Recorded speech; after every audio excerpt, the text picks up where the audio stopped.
ಕಪ್ಪು ಒಂದನ್ನು ನೀವು ಧರಿಸಲೇಬಾರದು. ನಿಮ್ಮ ಪ್ರಾಣಶಕ್ತಿ ಹೇಗೆ ವರ್ತಿಸುತ್ತೆ, ನಿಮ್ಮ ಮಾನಸಿಕ ಸ್ಥಿರತೆ ಇದನ್ನದು ನಿರ್ಧರಿಸುತ್ತೆ.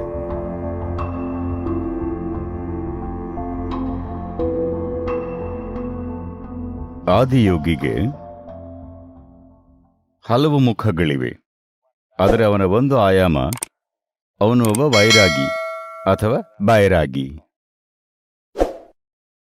Rag means color, Vairag means to go beyond that which is color. ರಾಗ ಅಂದರೆ ಬಣ್ಣ, ವೈರಾಗ್ಯ ಅಂದರೆ ಬಣ್ಣಗಳನ್ನು ಮೀರುವುದು.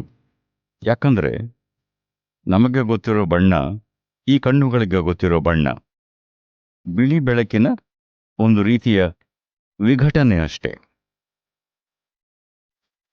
ಏನಾದರೂ ಕೆಂಪಗೆ ಕಾಣೋದು ಅದು ಕೆಂಪಗಿದೆ ಅಂತಲ್ಲ. ಅದು ಹಾಗಿರೋದು ಯಾಕಂದ್ರೆ ಬೆಳಕಿನಲ್ಲಿರೋ ಎಲ್ಲ ಬಣ್ಣಗಳಲ್ಲಿ ಅದು ಬೇರೆಲ್ಲವನ್ನ ಹೀರಿಕೊಂಡು ಕೆಂಪನ್ನು ಮಾತ್ರ ಪ್ರತಿಫಲಿಸುತ್ತೆ. ಅಂದ್ರೆ ಅದು ಏನನ್ನು ತ್ಯಜಿಸುತ್ತೋ ಅದೇ ಅದರ ಬಣ್ಣವಾಗುತ್ತೆ. ಅಂದ್ರೆ ನಮ್ಮ ಗ್ರಹಿಕೆ ಪೂರ್ತಿ ತಪ್ಪು. ನೀವು ಕೆಂಪು ಅಂದುಕೊಳ್ಳೋದು ಕೆಂಪು ಬಿಟ್ಟು ಬೇರೆ ಎಲ್ಲ ಆಗಿದೆ, ಆದ್ರೆ ನೀವು ಕೆಂಪು ಅಂದ್ಕೋತೀರ. ಯಾಕಂದ್ರೆ ಅದು ಕೆಂಪನ್ನು ಮಾತ್ರ ಆಚೆ ಹಾಕ್ತಿದೆ, ಕೆಲವನ್ನು ಹಿಡಿದಿಟ್ಕೊಂಡಿದೆ. ಏನಾದ್ರೂ ಬೆಳ್ಳಗಿದೆ ಅಂದ್ರೆ ಅದು ಎಲ್ಲವನ್ನೂ ಪ್ರತಿಫಲಿಸ್ತಿದೆ. ಹಾಗಾಗಿ ನೀವು ಕೆಲವು ಸ್ಥಳ, ಪರಿಸರ, ಸಂದರ್ಭಗಳಲ್ಲಿ ಓಡಾಡುವಾಗ ನಿಮ್ಮ ಸುತ್ತಮುತ್ತ ನಡೆಯುತ್ತಿರುವುದರ ಮೇಲೆ ನಿಮಗೆ ನಿಯಂತ್ರಣ ಇಲ್ಲದೇ ಇದ್ರೆ ಅಲ್ಲಿ ಬಿಳಿ ಹಾಕೋಬೇಕು ಅಂದ್ರು. ಹೊರಗಡೆ ಹೋದ್ರೆ ಬಿಳಿ ಬಣ್ಣ, ಯಾಕಂದ್ರೆ ನಿಮ್ಗೆ ಅಲ್ಲಿ ಏನಾಗ್ತಿದೆ ಅಂತ ಗೊತ್ತಿಲ್ಲ, ಸುತ್ತಲಿನ ಜಗತ್ತಲ್ಲಿ ಏನಾಗ್ತಿದೆ ಅಂತ ಗೊತ್ತಿಲ್ಲ, ಯಾರ ಮನಸ್ಸಿನಲ್ಲಿ ಯಾವ ರೀತಿಯ ಯೋಚನೆಗಳು ಭಾವನೆಗಳು ಇವೆ ಅಂತ ನಿಮಗೆ ಗೊತ್ತಿಲ್ಲ. ಅಲ್ಲಿ ಬಿಳಿ ನಿಮಗೊಂದು ರಕ್ಷಣೆ ನೀಡುತ್ತೆ. ಅದು ಎಲ್ಲವನ್ನೂ ಪ್ರತಿಫಲಿಸುತ್ತೆ, ಬರೀ ಬೆಳಕನ್ನಲ್ಲ, ಶಕ್ತಿಯನ್ನೇ ಪ್ರತಿಫಲಿಸುತ್ತೆ. ಕಪ್ಪು ಎಲ್ಲವನ್ನೂ ಹೀರಿಕೊಳ್ಳುತ್ತೆ.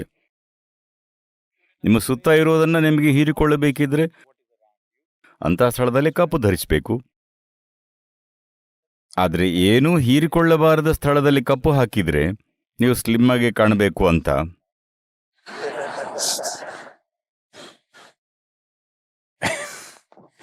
ಆಗ ಇರೋ ಬರೋದನ್ನೆಲ್ಲ ಸಂಗ್ರಹಿಸ್ತೀರಾ.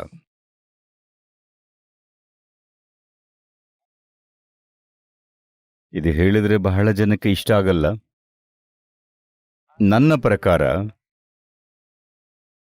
ಜನರ 20-25% ಮಾನಸಿಕ ತೊಳಲಾಟಗಳು ಆಗೋದು ಏಕೆಂದರೆ ಅವರು ತಾವು ಇರಬಾರದ ಸ್ಥಳಗಳಲ್ಲಿ ಕಪ್ಪು ವಸ್ತ್ರಗಳನ್ನು ಧರಿಸಿ ಬಹಳ ಕಾಲದವರೆಗೂ ಇರೋದ್ರಿಂದ.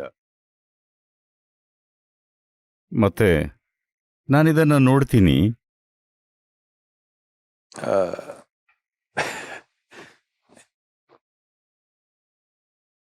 ಯಾವಾಗ್ಲೂ ಕಪ್ಪನ್ನ ಕೆಟ್ಟದ್ದು ಅಂತ ಬಿಂಬಿಸಲಾಗುತ್ತೆ. Let me not get into this. ಈಗದು ಬೇಡ ಬಿಡಿ. ಆದ್ರೆ ಹೇಗೋ ಕಪ್ಪು ನೆಗೆಟಿವ್ ಅಂತ ಆಗಿದೆ, ದೈವಿಕ ಅಲ್ಲ ಅಂತಾಗಿದೆ.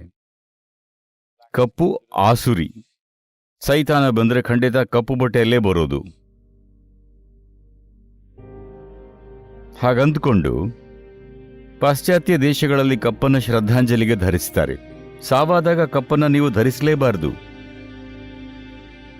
ಅಂಥ ಕಡೆ ಯಾವಾಗಲೂ ಬಿಳಿ ಧರಿಸಬೇಕು, ಯಾಕಂದ್ರೆ ಆ ಶಕ್ತಿನ ನೀವು ಹೀರ್ಕೊಳ್ಬಾರದು. ಆದ್ರೆ ನಿಮ್ಮಲ್ಲಿ ಸಾವಾದಾಗ ಎಲ್ಲರೂ ಕಪ್ಪು ಹಾಕೋತಾರೆ. ಜೀವನದ ಸಂಪೂರ್ಣ ತಪ್ಪು ತಿಳುವಳಿಕೆ, ಸ್ವಲ್ಪವೂ ಅರಿವಿಲ್ಲ. ನೀವು ಸುಮ್ಮನೆ ಬೌದ್ಧಿಕವಾಗಿ ಕಪ್ಪು ಸಾವನ್ನು ಸೂಚಿಸುತ್ತೆ ಅಂದ್ಕೊಂಡಿದ್ದೀರಾ. ಅದು ಹೌದು, ಇಲ್ಲ ಅನ್ನಲ್ಲ. ಆದ್ರೆ ನಿಮಗೆ ಅದಾಗಬೇಕಾ ಅಥವಾ ಅದರಿಂದ ದೂರ ಇರಬೇಕಾ? ಸತ್ತಿರೋರು ಸತ್ತಿದ್ದಾರೆ, ಅದನ್ನು ಗೌರವಿಸ್ತೀವಿ. ಆದರೆ ಜೀವಂತವಾಗಿರೋರು ಜೀವಂತವಾಗಿರಬೇಕು. ಅಂಥದ್ದನ್ನೆಲ್ಲ ಹೀರಿಕೊಂಡು ಅರ್ಧ ಸಾಯಬಾರದು. ಹಾಗಾಗಿ ನೀವು ಹೀರಿಕೊಳ್ಳಬಾರದಂಥದ್ದು ಏನಾದರೂ ಇದ್ರೆ ನೀವು ಬಿಳಿ ಹಾಕ್ಕೋಬೇಕು. ಮಿಕ್ಕ ಬಣ್ಣಗಳೆಲ್ಲ ನಡುವೆ ಬರುತ್ತವೆ, ಅವೆಲ್ಲ ಇರೋದು ಕಪ್ಪು ಬಿಳಿ ನಡುವೆ. ಬಿಳಿ ಸಂಪೂರ್ಣ ಪ್ರತಿಫಲನ, ಕಪ್ಪಲ್ಲಿ ಪ್ರತಿಫಲನವೇ ಇಲ್ಲ, ನಡುವಿನಲ್ಲಿ ಅಲ್ಪ ಸ್ವಲ್ಪ ಪ್ರತಿಫಲನ, ಅದು ಮೋಜಿಗೆ. ಎಲ್ಲಾದ್ರೂ ನಮಗೆ ನಿಜವಾಗಿಯೂ ಹೀರಿಕೊಳ್ಳಬೇಕಿದ್ರೆ ಅಲ್ಲಿ ಕಪ್ಪ ಹಾಕ್ಕೋಬೇಕು, ಹೀರಿಕೊಳ್ಳೋದು ಬೇಡದಿದ್ರೆ ಬಿಳಿ ಹಾಕ್ಕೋಬೇಕು. ಇದು ಬಹಳ ಕಾಲದಿಂದ ಉಲ್ಟಾ ಪುಲ್ಟಾ ಆಗಿದೆ. ಇದನ್ನ ಹಾಕ್ಕೊಂಡು ರಸ್ತೆಯಲ್ಲಿ ಹೋಗೋದಲ್ಲ, ಕಚೇರಿಗೆ ಹೋಗೋದಲ್ಲ, ಅಂದ್ರೆ ಕಪ್ಪು ಬಟ್ಟೆಗಳು, ಬರೀ ನಿರ್ದಿಷ್ಟ ವಸ್ತ್ರ ಅಲ್ಲ.